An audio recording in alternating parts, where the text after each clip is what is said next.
It's Taj of the Beat. And welcome, ladies and gentlemen, boys and girls, guys, gals, and non-binary pals, to another episode of All the Above. I'm one of your co-hosts, Jeffrey Garrett, along with Manuel Rustin, your favorite teacher's favorite teacher. We want to quickly shout out our YouTube viewers. We appreciate y'all. Please remember to subscribe and hit that like button, because we have one random person out there that's given us a singular thumbs down on a lot of our videos, and I don't really know what's up with that. Jeff, what do you think? Well, I have a theory, Manuel, that we have had a villain on this show for about the last year. She goes by the name of Betsy DeVos. Maybe you've heard of her. Betsy. And, I have no evidence of this, but I believe. We don't need evidence. It's 2018. No? That's right, yeah. Alternative facts. We have a hater in the White House, folks, who's giving us a thumbs down. That's the only suspect I could think of. Man. But, in the immortal words of Taylor Swift, haters gonna hate, but we're gonna shake it off. That's an excellent rendition there. Taylor would be proud.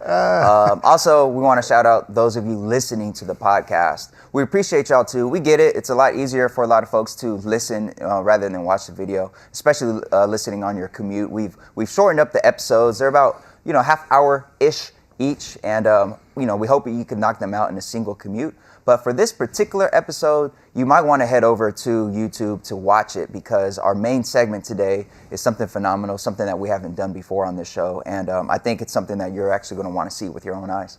Yeah, we got another good one for you today, folks. We got headlines like we usually do, the most interesting commentary you're going to find online about education from actual real educators. And our main segment featuring something you rarely, if ever, get to hear when we're discussing education, and that's the perspective of students. Right. So we have a student panel. We're getting out of the studio. We're going to head down to the library, and one of our former guests, Nadia El Hawari, a great segment she did with us a while back with the giant third grade portfolio. That was dope. Probably the most classic thing we've had on a show and tell. Nadia's going to be back talking to the kids, bringing the perspective of our students to the great things we talk about in education. So I'm looking forward to it. You definitely don't want to miss it, so make sure you check it out.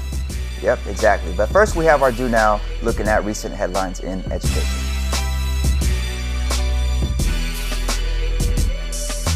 All right, folks, now it's time for the Do Now, where we take a look at recent headlines in education.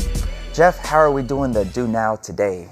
Well, today, Manuel, we have a roll call. We're taking attendance. We've got to find out who's in the class today. All right, so then who's first on roll today? First up today is Johanna Hayes. Johanna Hayes. I've heard that name before. I think that's the former Teacher of the Year, first black woman elected to Congress from the state of Connecticut. You are correct. And also Johanna Hayes is in probably the face of and most powerful example of this wave of educators that's come into the political process leading into the 2018 midterms. And, perhaps bringing a new and kind of reinvigorated influence of educators into state houses and the halls of Congress. Right, that's dope. I remember during the teacher strikes last spring, there was a lot of talk about teachers being so fed up with their state and local governments and just national politics that they're running for office. And I think she exemplifies that idea of a teacher who's fed up with the lack of focus and awareness on education and running for office and looking to do something about it. Yeah, absolutely. So let's dig a little deeper into this. I mean, the kind of wave that she exemplifies, the NEA, the National Education Association, the nation's largest teachers union, estimated that there's 1,800 educators. Now, this is educators in the broadest sense. Right. So administrators, former administrators, teachers, former teachers, et cetera, who have run just for state legislative seats across the country in this election. Now, to be clear, not all 1,800 won, for sure, but still a major influx of interest. And we have a bunch of examples across the country of folks actually getting elected and kind of coming off this, sort of Red for Ed wave across the country. Right, and that's the interesting part, the Red for Ed part, because there was a lot of talk of a blue wave for this most recent election. And I wouldn't call this a red wave because that would have different implications, but Red for Ed definitely saw some kind of wave. Oklahoma alone, Oklahoma elected 16 educators to its state legislature. And these were Republicans and Democrats. 9 of them were Republicans, 7 of them were Democrats. There's definitely a wave of teacher activism showing up in government. Yeah, that one is really interesting to me in particular because, the policy agenda that they are pushing is increased funding, public funding for public schools, right? Which we haven't typically associated with red states or with Republicans in general. So I'm very curious to see what these Republicans do because they seem to be on a different type of being a Republican than some of our other Republicans, which are on some whole other stuff. Yeah. Yeah, we talked about that border wall whole other costume stuff at Halloween. Yeah. So one thing that I thought was really interesting is in Arizona. So Arizona, we talk about Betsy a lot on this show, and somebody out there, more than one person, but one prominent person specifically ran for office as a result of what they saw in Betsy's confirmation hearings, and that person is Kathy Hoffman, who at just 31 years of age is a speech therapist in Arizona. She's the first Democrat to win the seat for state superintendent of instruction in the state of Arizona. And she cited those DeVos hearings as like one of her key motivations.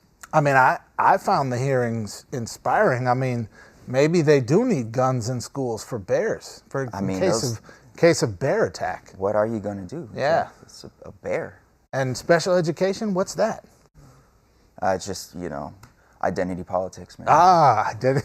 Identity politics, yes. Yeah. I think what's also interesting about this election is, of course, the Democrats had a big wave in the House of Representatives in particular. They're going to seize the majority in the House, and although the committee chairpersonships have not been, determined yet, they certainly, will be, and there's a lot of them that seem like foregone conclusions, including the House Committee on Education and the Workforce, which appears that it will be headed, in all likelihood, by Representative Bobby Scott from Virginia. Now, Bobby Scott is interesting because he's already hinted at a more strict oversight function, particularly on Betsy DeVos and the U.S. Department of Education, looking at some of the just very suspect things that have been coming out of the Department of Ed. So, the changes to regulation around how campus sexual assaults are going to be addressed and handled, the lax oversight on for-profit and virtual charter schools and some of these things where the oversight function from Congress has really been completely absent for the last 2 years, at least. And so we could see, really a push in a very different direction from the federal level when it comes to education policy. So, we'll see how that plays out. But this is certainly a very interesting set of developments, and education, even though it wasn't like at the forefront of most folks' platforms, is definitely something that could be a newly reinvigorated topic in our national discourse and in states as well. Yeah, and not to mention a lot of local ballot measures calling for increased funding. A lot of those passed. The city where I work in, they had a local ballot measure for sales tax increase, and part of it to support public schools. So there's a lot of that across the country too. So a lot of these initiatives and a lot of these new representatives are being sworn in the coming weeks. So we'll see what happens, and it definitely looks promising. Yeah. All right. Well, let's move on with our roll call. Manuel, who we got next? All right, next on our roll is New Mexico. Actually, we might have to mark New Mexico absent, unfortunately. Okay. Because there are currently, according to a new report from New Mexico State University's College of Education, there are currently almost 1,200 vacancies in New Mexico schools. Yeah. Almost 1,200. And that's up from roughly 831 vacancies last year. And these vacancies include teachers, in addition to librarians, nurses, counselors, social workers, math and literacy coaches across the board. Jeff, what's happening with these vacancies? Well, I mean, this article, this news coming out of New Mexico certainly is pretty staggering. But it's also really just emblematic of what's happening across the country, right? We've done some previous reporting on this issue of the teacher crisis. We've known about this for a long time, right? We have a critical mass of older teachers who are retiring. We have fewer younger people coming in to the profession, and there's a bunch of reasons for that, right? Like there's the attractiveness of the profession, there's pay, There's this sort of, accountability systems that may or may not be making the job more stressful. And so I think we're seeing that play out. What really kind of tugged at my heartstrings a bit about this news in New Mexico that I think is true in lots of places is where we look at where this is most acutely being felt. It's Albuquerque, right? It's Santa Fe. And although we didn't see this in the articles, I wouldn't be surprised if it's also on reservations, right? Like it's the low-income communities, it's the communities of color where this is being most acutely felt. And what that means is kids are having substitutes for a year in math, or kids are getting classes collapsed. So instead of 25 kids in a class, you have 45 kids in a class, or that kind of thing. And this is hurting our most. Our students who are already most underserved by the system. And that just, it hurts me, right? That's the outcome here. And, there's plenty of research to show just how having a long-term sub for even a few weeks can impact a student's long-term math achievement, English achievement. And you're right, it tends to, crises like this tends to affect those most marginalized communities first, which is deeply troubling. Now, Karen Trujillo, who's the director of New Mexico State University's Alliance for the Advancement of Teaching and Learning, she's quoted as saying that people are finding teaching less and less attractive as a profession, citing, she cites low pay and more stringent teacher evaluation programs. For me personally, I think back to my experience during the Great Recession, 2008, 2009, and 3 years in a row that I was pink slipped because of budget cuts. And I remember thinking, something that you brought up about, we have a generation of teachers retiring, and we don't have enough younger teachers to fill those spots. I remember thinking at the time, with so many younger teachers being cut and being dropped for budget cuts, and I remember thinking, well, we're holding on to the more veteran teachers, which I find fine, and we could talk about whether or not that was the right way to go some other time. But I remember thinking eventually when those teachers retire, there's going to be a major gap. And I'm sure there's reports out there, I can't think of any off the top of my head, but I'm sure there's reports out there, if you know of any, send them my way, showing how the Great Recession impacted what's going on today, 10 years later. Yeah, certainly anecdotally, that resonates with me very much as well. And I think, as you said, this is something that is a national phenomenon. Now, maybe in a bit of good news, there are some efforts in New Mexico to try to, recruit and retain teachers. They have this program to bring teachers from other countries, right? To New Mexico, and retired military personnel. Troops to teachers, to pursue careers in education. Now, New Mexico has also invested $450,000 to support and recruit and retain high potential students from educator prep programs. So, props to New Mexico on that level for really trying to address this issue. But I think this is a large enough problem nationally that we probably need a federal response as well as a state level response. And,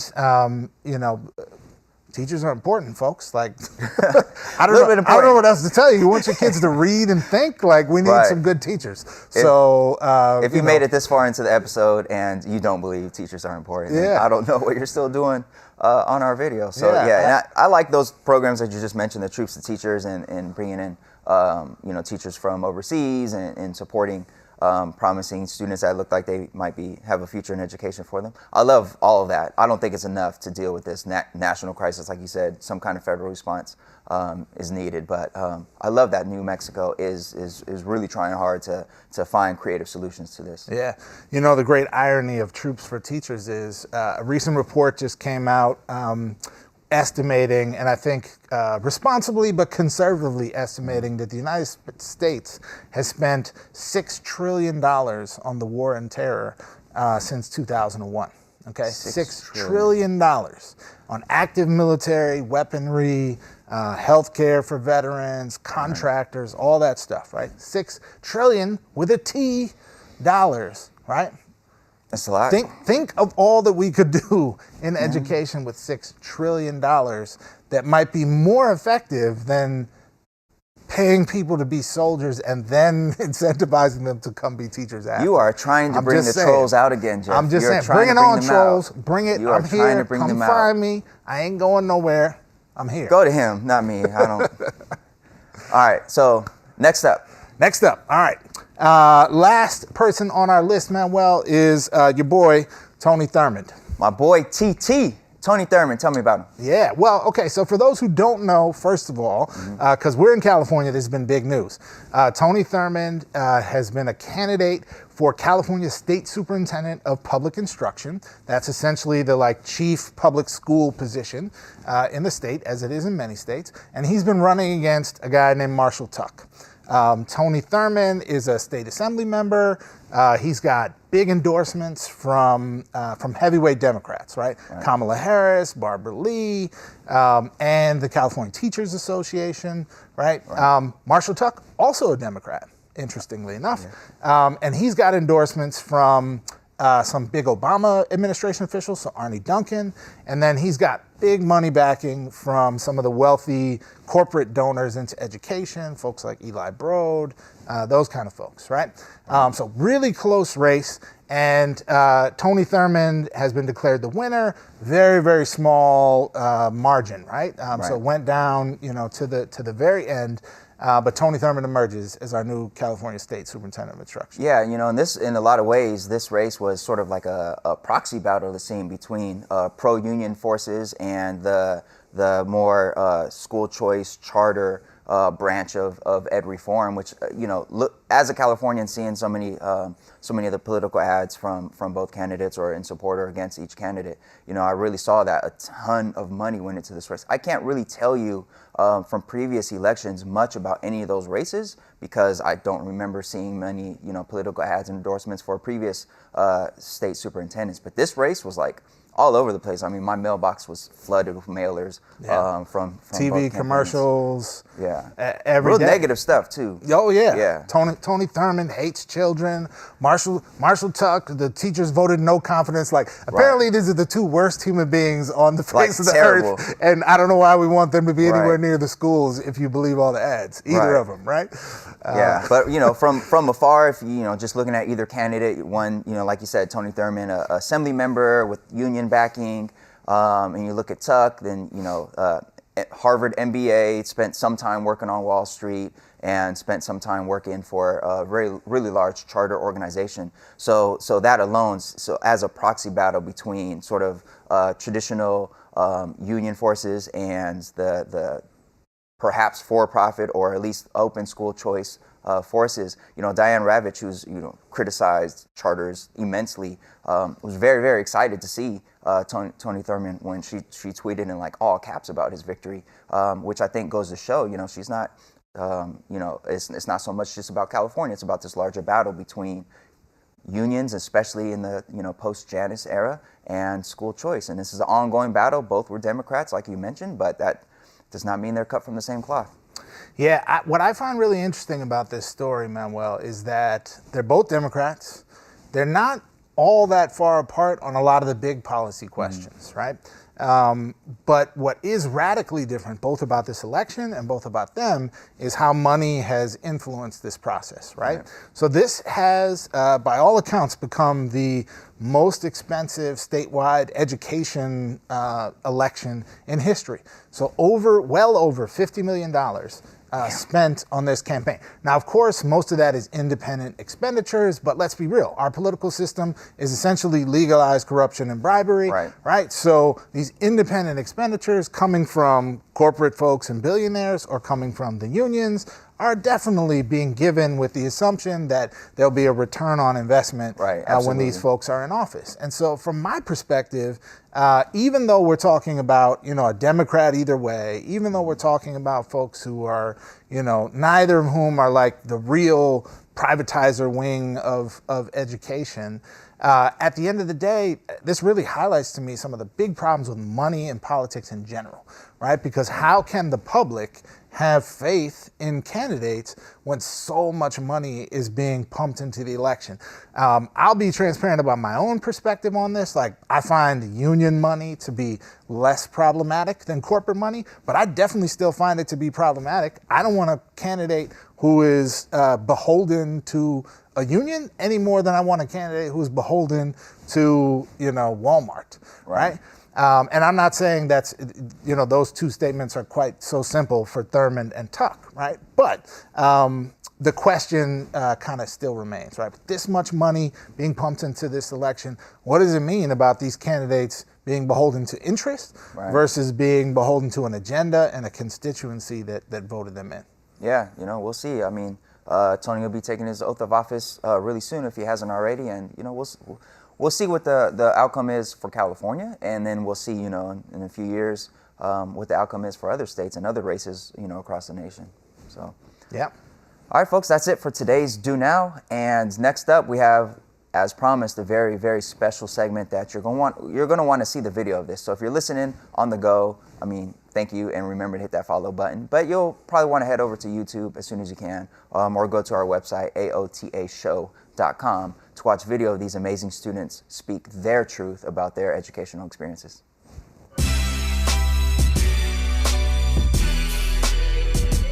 Hi, now it's time for today's seminar. As you can see, I am not Jeff and I am not Rustin. My name is Nadia Ahuari. You may recognize me from another episode where I talked about challenging white supremacy within curriculums, within schools.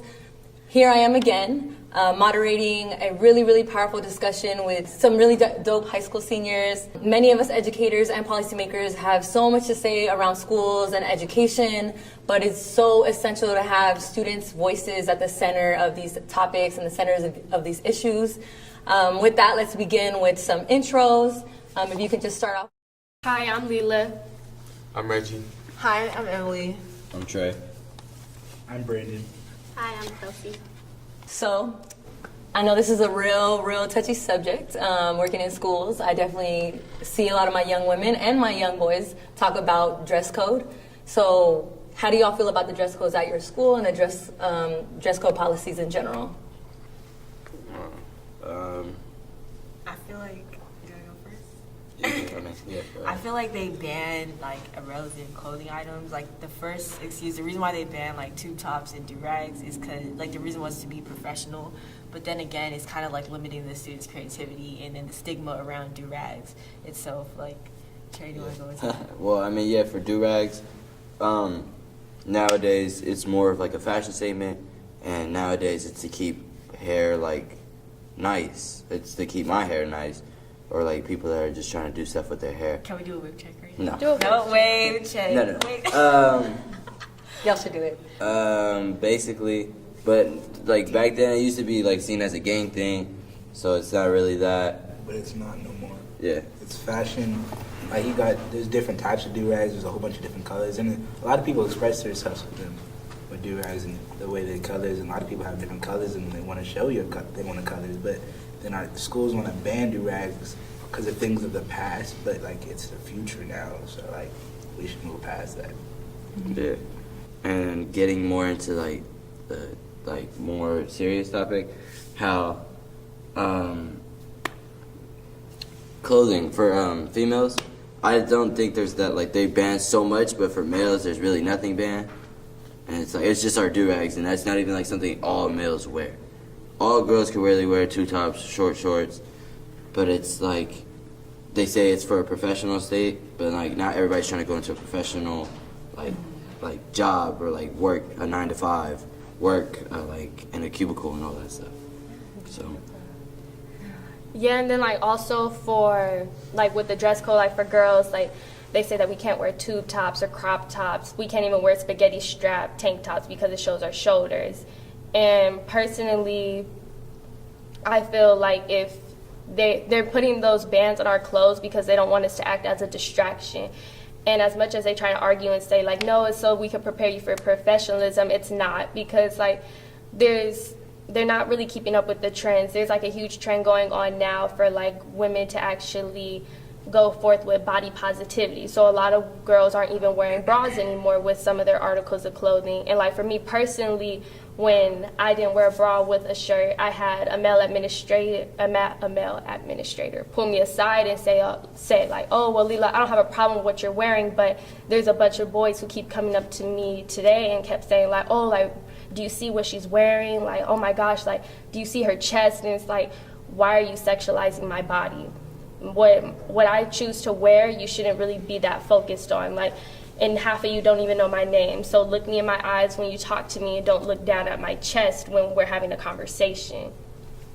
The way I look at it is just like, historically, education was for men. You didn't really have women come in these spaces, these scholastic settings, especially with wearing what they wanted to wear. They always had, these barriers of what they had to wear to conform, or not conform, but to not be a distraction to men. So I just believe that's problematic in the sense of, you're basically objectifying a woman in a space where she needs to be able to learn too. Yeah, and it's like, instead of like always pushing women to like cover up so then like male students could be able to focus in school, it's like, well, why don't you teach male students to not view women so like sexually, or don't view them as like an object? Like, why don't you teach them to control themselves rather than having women having to like hide their bodies and feel kind of ashamed? Because this also like perpetuates a rape culture that in our society. Because like we're kids right now, and although you're telling us right now, we're gonna grow up to be adults. We're gonna grow up to be parents. We're gonna grow up to be like we're gonna replace like the next generation. And for us to be told that, that's not really teaching us the right ways. Like, I know school is just meant for like education and just like just straight educated, but we need to be taught how to be better people as well. And yeah. And I think too on that, like, also we have to start weighing out our options. Like, is my crop top, like if I'm a young person, is my crop top really taking away from what I'm learning? And how is that, what are the priorities in that way? So I definitely hear those concerns, like those are definitely valid. And it's been a problem for like a while, so I feel like we should attend to it. Like, men and boys always want to sexualize females, but they never really want to change. And I feel like times now, people are more body positive, and like people should change. Like I'm talking to a woman, I just look her dead in her eyes. Like, that's it. I just take her for her, not about how her body looks. And if she feels comfortable, or if that person feels comfortable doing what they're doing, wearing what they're wearing, they shouldn't have to change. They shouldn't be said like, oh no, like you're too distracting, like you have to go change, you have to go put on PE clothes, because that's what they used to, some schools used to do. They used to say, oh no, you're wearing too short shorts, you have to go put on like PE clothes. That's not acceptable. And some females can take it as a different way, like, oh, if like you're wearing something and then someone tells you to go take it off, it's distracting, you might not even see it as distracting, like, oh, like boys are looking at me. You might just feel like some people are making fun of you at the same time if you're like, we're just getting comfortable with your body. So like, if that made any sense, kind of. Yeah, and then like also like I personally had a teacher who, when we would wear ripped jeans to math class, he wouldn't let us into the class because he would say that the holes in our pants were a distraction. So we would have to stand outside in the hallway and we weren't allowed in, especially for like the first like 20 minutes until like he'll get tired of us knocking on the door and he'll finally let us in, but we had to sit in the back of the class. And how do holes in jeans like do anything to anybody? Exactly. That's something And that just messes up your grades. And that's 20 minutes out of the class that you're not learning, and the people who say have ripped jeans have that advantage on you. And then there's I think too, like these dress code policies, I think folks just think that they're in schools, but thinking about when all of you graduate, which is in a couple months, like what happens when you all graduate? Do you internalize these feelings and take them with you into the workplace? And like someone touched on earlier, professionalism, I think you touched on it, professionalism, like who makes the rules of professionalism? And who tells us that do-rags are unprofessional? Like, where does that come from? Like, I'm posing a question for all of y'all. Where does this term professionalism come from? But like the crazy part is like in a lot of work settings, especially since like I have a job, like employers aren't supposed to judge you based off of like your hair. So do-rags, that kind of goes towards like with your hair, like helping your hair. So when they argue saying that do-rags aren't professional, it's like, well, in professional settings, they don't really judge us for our hair, so why are you guys judging us here at school? I believe it stems from white cultural superiority in the workplace, where, like Leela said, you have to have straight hair or it has to be in a certain way, you know, where you have these notions of how you should dress and how you should look like. especially like as a woman of color, like being told, "Oh, comb your hair out, it looks wild," and or like someone else, one of my coworkers, coming with box sprays, and then my boss was just like questioning, like, "Is that even hygienic?" And what do you mean, is that even hygienic? Box sprays are a thing, like, so it's like different things. Like we gotta understand. Like also gearing towards the workplace, I understand. Like even as a principal, like I know we were talking about like different types of way of like activism. So there's this thing called conformist activism, where it's like the person who's trying to teach the young kids is like how to conform into society and be successful. But why are we trying to conform to society that doesn't even want us there, you know? So I think we need to change that instead of just trying to be conform. But although it's, yeah, they are kind of setting us up to be successful in a white, affluent, like job, do we really want to strive for that? Do we just want to just shut up and just take our paycheck at the end of the day? We want to change something, so, yeah. Is there anything y'all agree about the dress code? Like maybe at your schools, like you might think, okay, this might be a benefit to the dress code. I feel like there is a line though, and I feel like most of the girls at our school know the line, but like some things are just too forward. But like it's rare that any girl at any school probably would even get to the line, because at that point I don't think they would feel comfortable. But I mean, a girl, even if they do wear a tube top, they're usually having a jacket. It's not even like covering all the way, or they'll like, it's not like they're like really just like showing themselves off all the way. and they're not even trying to show themselves So, off. they're really. If we live in California, it's hot. I understand. Yeah. And on top of that, it's like the policing of it is like we were just talking about. They don't go hard on like guys as much as they do for girls. Because I know guys that come out of like football, like period one, they would come out with their shirts off and everything, walk through the halls, and then like they would even get a high five, like, "Oh, you did practicing, good job." But like no like policing, like, "Oh, you have your chest out, you're a distraction," or anything. So I feel like there's like that's really sexist to me, because it's like if I walk around without no shirt, of course there's gonna be a problem. So why can't we just treat it as the same thing? So if we at least like be on the same level, if you want to police this, at least have the same levels for boys and girls, if you know what I mean. Yeah, because it'll be like I'm wearing a full-length spaghetti strap tank top and I'm walking down the hall, and then I have security yelling at me when security's like 50 feet away from me. And it's like, I shouldn't. And it's embarrassing too, Yeah, because it's like in front of a lot of kids. Like they're just like, "Hey, you're showing too much shoulder." And it's like across the hall. And it's like I'm just trying to get to class, and it's like a spaghetti strap tank top. I'm not understanding why that's really such a big issue. Like it's shoulders. I don't know why you guys are fetishizing shoulders. But it's like, all right. And they're like, "No, you need to put on a jacket." And it's like, well, like Brandon said, it's hot. It's Southern California. It's 98 degrees outside. I don't want to put on a jacket, because then I'm overheat and I'm not even going to want to be here. And it's like kind of changing that way, like we think about each other too, because there's several times where it's like I have wore like a strap tank top, and then even kids that are younger be like, "Oh, I see you're showing skin today." Like, why is that even like a comment to make? Like, of course they don't see it as problematic, but they see like adults telling kids like, "Oh, you're showing too much skin," and if someone shows up like wearing like too much skin, then of course that's gonna be a comment or an area where you can fetishize that girl ass. So it's like then again perpetuating an unhealthy culture. So yeah, I just want to feel you about that. And I hear y'all on that too. I think even I was that young girl in high school that people used to say, "What are you wearing?" or "Why are you half naked?" and all of those things. And I think even as I spoke about earlier, like internalizing that, like even as an educator now, I'm like, "Oh, I gotta make sure I'm not showing anything, not wearing anything too tight. Make sure my shoulders are not out." So those are things that we actually take with us and internalize that. So I feel y'all on that completely. If you had to make your own like dress codes, like where would your dress codes be if y'all were educators right now in schools? Say you're the principal of your school. Okay, sagging needs to get cut out, because that's not cute. I don't think it's a fashion statement. I'm sorry. Like, that just needs to stop. Or at least chill out. I would say just like wear what makes you feel comfortable. Like Yeah. if you're comfortable in it, if you could work in it, if it's not bothering you, then like go ahead and like wear it. Yeah, but I taking back feel my like comment, if you're comfortable, like your parents would see you and you're fine with that, then you're okay. Yeah, like that's another thing. Like if my mom and dad are okay with me walking out in a crop top and going to school and they don't say nothing about it, then an administrator at my school has no right to try to pull me aside and antagonize me for what I'm wearing. It's like if my parents let me walk out in this, then it is okay. If I'm feeling comfortable in it, then it is okay. And going back on my comment though, like I'm gonna just take that back. Like sadly, that's the way people like express themselves, like creatively, and like I'm 100% for that. I was just like kidding. So yeah. How about over here, like if you had to make your own dress code?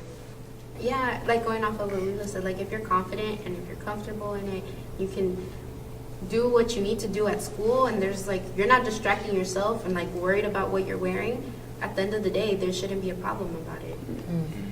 Like, my parents don't tell me anything when I leave the house. They don't tell me anything. If they would tell me something, then I'd be like, oh yeah, maybe, like, I'll think about it, I'll second guess it. But if they don't tell me anything, then I think there's no problem if I feel comfortable in it. It ain't no problem. It ain't no problem. It ain't no problem. All right. So a lot of y'all touched on super important things that are not just in your schools, but in our society, like rape culture, like that's perpetrated through dress codes, and talking about like, my do-rag is a part of my culture. Why can't I wear my do-rag? Or why can't I sag? That's a part of me. That's a part of how I want to express myself. So y'all touched on super important things with dress codes in schools. And I appreciate y'all, every single one of your opinions. Like I said, like, this even something that affects me. As a 26-year-old woman, I'm still thinking about my dress code. I'm like, I have my own dress code for myself, which I've taken from these policies within schools. So I appreciate every single one of your input. And they're all very valid experiences and valid opinions in general. So thank you.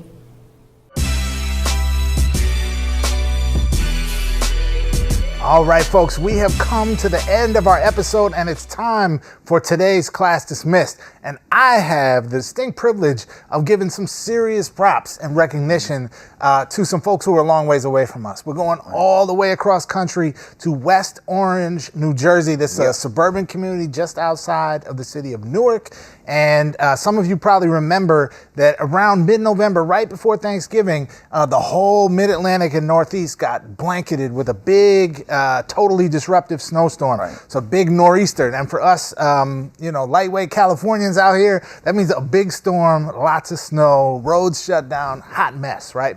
But at a local middle school, this was Liberty Middle School in West Orange, New Jersey, they ran into a bit of a crisis because the buses couldn't get to the school at the end of the day. So only 4 of 14 buses showed up. So they had about 200 students stuck at the school, right? Yeah. The whole town shut down, nobody can move. And what happened? The principal, 25 teachers spent the night at the school with the kids. You'll see some great pictures here. The Italian teacher cooking up dinner in the cafeteria. Nice. They brought the kids into the auditorium to watch some movies, play games, and eventually had to lay out the gym mats so they could get like a few hours of sleep. But wild. I think it's just a really beautiful story. A lot of times teachers do things that go way above and beyond and don't get recognized. And I just thought it was a beautiful story of folks rising to the occasion, putting the welfare of their students first. And props to our educators at Liberty Middle School in West Orange, New Jersey. And, I hope my children someday have teachers like that, Yeah, absolutely. In fact, my sister lives right up the block from that middle school, like walking distance from that middle school. My nieces and nephew, they're still in elementary, but I believe that's the local middle school for them, I think. So I'm very, very excited to know that there's such great educators at that middle school. So that's super dope, super dope. Yeah, the principal kept them updated all night on Twitter with pictures so parents would know the kids were safe. Just a beautiful story. Nice, nice. All right, folks, so that does it for another episode of All of the Above. We want to thank Nadia El-Hawari again for moderating that student discussion. And that was just part 1 of the student discussion. There's lots more to come. So please remember to hit that follow button, that subscribe button so that you don't miss the rest of it. And thank you for tuning in, and we will catch you next time.